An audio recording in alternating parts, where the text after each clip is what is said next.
This will be my 5th Olympic cycle, hopefully my 4th Olympic Games.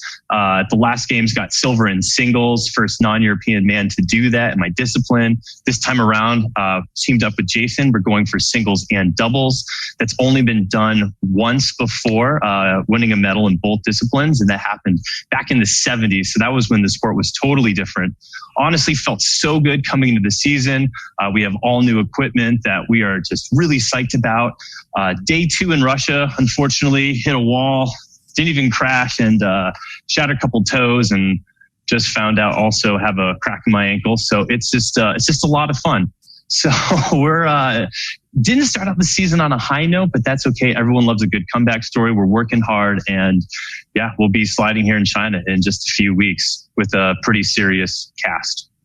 It's not necessarily a physical boost, but I think adversity is a great motivator where, there's always pros and cons to everything that happens. Break a foot, can't slide, but then I can still train in the gym, upper body, more so than I could if I was sliding, right? So there's always ways to kind of fuel that kind of disappointment into other areas in life. So I would just say adversity is a great motivator, and it's not got me down. Yes, it's put us behind. Jason and myself definitely are behind and sliding on new equipment, but the motivation's still there. Like we're going for it.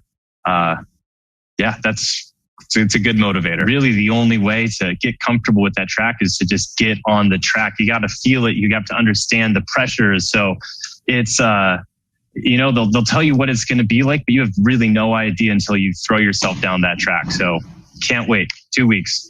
When it comes to the sport of luge, it really is, it's an individual sport except for doubles. On the female side, in the past, it's pretty much been primarily a singles-based sport, but there's such an important role that team has within that individual sport, or even like 2 people. It really is the entire U.S. team, because this year I'm leaving September 15th. I won't be back till the middle of February. You are with people that you need them to boost you up and be there for you. And that environment, I think, really is what helps stand the U.S. team apart from all the other nations in the sport of luge, where, one of the big factors of Beijing is we're on the road for so long.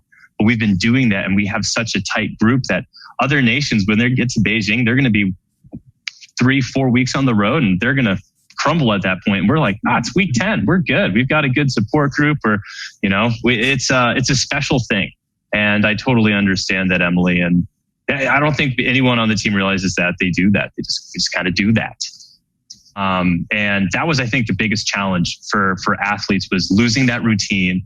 And for instance, my situation, we had 3 dogs, a cat, and 7 people staying at my parents' house, which is 1,800 square feet. You had no privacy. And I remember getting on a call with a bunch of athletes, and I told that story. And then the very next person was like, I haven't seen anybody in 3 weeks. And you're just like, whoa, that's like, totally opposite ends of the spectrum, where it's just, everyone is on a totally different place in life. They're in different locations. They have different routines, and it's hard to mesh together with all of that. But I feel like it was so nice getting onto the circuit with everybody and getting back into our luge family routine.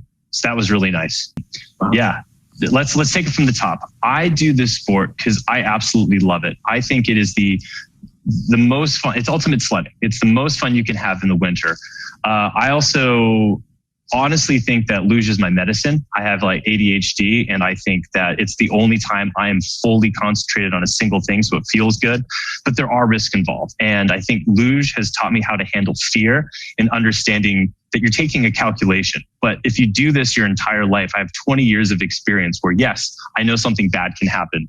And Jason and I talk, like, there are times when Jason's like, are you sure you want to do this? Like when we were testing out that sled 2 years ago, I'm like, we got this. And so it's a collective group thing, but you have to push through your fear, at least understand it, more importantly. And yes, there are risks involved, but when you get that perfect run, it is the best feeling in the world.